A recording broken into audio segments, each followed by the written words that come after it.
Photography வந்து first இன்ஸ்டாகிராமில் தான் பார்த்தேன். ரீல்ஸில் பார்த்த உடனே ரொம்ப பிடிச்சிது. ஆக்சுவலி அது கூடயே சேர்த்து ஒரு 10-15 ஃபோட்டோகிராஃபிஸும் பார்த்துருந்தேன். ஆனால் அதில் எனக்கு என்னவோ இதுதான் ரொம்ப இம்ப்ரெசிவாக இருந்துச்சு. நான் உடனே என் ஹஸ்பண்டுக்கு அனுப்பி வச்சேன். அவரும் பார்த்துட்டு காண்டாக்ட் பண்ணாரு. ஸோ அவங்க ஆக்சுவலி வந்து அது பார்த்த 10 பேரும் வந்து திருப்பி ரிப்ளைலாம் பண்ணலை. நான் வாட்ஸ்அப்லேயும் சரி இன்ஸ்டாகிராம்லேயும் சரி மெசேஜஸ் அனுப்பிட்டோம், ரிப்ளைலாம் பண்ணுறேன்.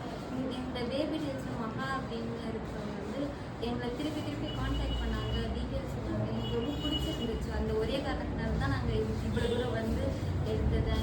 மோரோவர் வந்து எங்களுக்கு ரொம்ப பாப்பா பொறுத்த வரைக்கும் வந்து ஒரு பயம் இருந்துச்சு. லைக் வந்து அவ கோஆப்ரேட் பண்ணுவாளா. ஆக்சுவலி பாப்பா வீட்டில் ரொம்ப அழுதுகிட்டே இருப்பாங்க. அதனால எங்களுக்கு வந்து சரி ஃபோட்டோகிராஃபி எதுக்கு பண்ணணும் அப்படின்னு. அண்ட் வந்து வீட்டில் இருக்கவங்களும் வந்து இது ரொம்ப சின்ன பாப்பா தான் இருக்குது, இன்னும் எதுக்கு இதில் ஃபோட்டோ ஷூட்லாம் சொல்லி சொன்னாங்க. பட் வந்து ஏதோ ஒரு ஹோப்னால வந்து சூப்பராக பண்ணி கொடுத்துட்டாங்க. நல்லா இருந்துச்சு. ஆதி ப்ரோ பாப்பா ஹேண்ட்லிங்லாம் ரொம்ப சேஃபாக பண்ணியிருந்தார். அவர்கிட்ட கொடுத்தோன்னே கொஞ்சம் பயமே இல்லை, ரொம்ப கேர்ஃபுல்லாக ஹேண்டில் பண்ணாங்க. And quality of the pics பார்த்தோம், சூப்பராக இருந்துச்சு. And waiting for the delivery. Actually வந்து பாப்பா வந்து எப்படி சமாதானப்படுத்துறதுனே தெரியாது. As a new mom and வந்து நான் ரொம்ப பயந்துட்டு நர்வஸாக தான் இருந்தேன். அதனால் என்னோட அம்மாவே நான் கூட சேர்த்து கூப்பிட்டு வந்தேன். சரி கண்டிப்பாக இன்னொருத்தவங்க தேவை.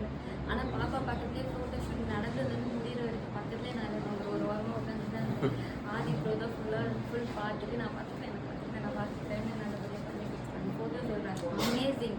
அண்ட் வந்து ஓவரால் எல்லாமே நீங்கள் கொடுத்த ரெஸ்பான்ஸ்லேருந்து